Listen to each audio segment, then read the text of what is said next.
Hello guys, আজ আবার চলে এসেছি নতুন একটা রেসিপি ভিডিও নিয়ে। তো আজকের রেসিপিতে আছে চিলি চিকেন। খুবই সহজ পদ্ধতিতে ঘরোয়া কিছু উপকরণ নিয়ে কিভাবে রেস্টুরেন্ট স্টাইল চিলি চিকেন তৈরি করছি সেটাই তোমাদের সাথে শেয়ার করলাম। প্রথমেই 300 গ্রাম চিকেন ব্রেস্ট পিসকে ভালোভাবে ধুয়ে পরিষ্কার করে নিয়েছি। এরপর চিকেনগুলোকে ডিম, কর্নফ্লাওয়ার আর আদা রসুন বাটা দিয়ে ম্যারিনেট করে আধ ঘন্টা রেস্টে রেখে দেবো। আধ ঘন্টা পর ঢাকা সরিয়ে চিকেনগুলোকে সেকেন্ড টাইমের জন্য ম্যারিনেট করে নিলাম নুন আর সয়া সস দিয়ে।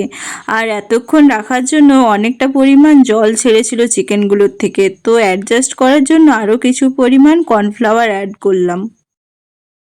সেকেন্ড ম্যারিনেশন হয়ে যাওয়ার পর কড়াইতে কিছুটা তেল দিয়ে ওভেনে চাপিয়ে দেবো সেটা গরম হওয়ার জন্য। এরপর ম্যারিনেট করা চিকেনগুলো এক এক করে কড়াইতে দিয়ে মিডিয়াম টু লো ফ্লেমে ভালোভাবে ভেজে নেব। এই সেম প্রসেসে দুবারে ম্যারিনেট করা সব চিকেনগুলো ভেজে একটি পাত্রে তুলে রেখে দেব। এরপর পকোড়া ভাজা তেলে কিছুটা আদা রসুন কুচি দিয়ে ভালোভাবে স্টার করে নেব, এতে চিলি চিকেনের ফ্লেভারটা খুব সুন্দর আসে। এরপর কেটে রাখা পেঁয়াজ আর ক্যাপসিকামগুলো দিয়ে ভালোভাবে ভেজে নেব।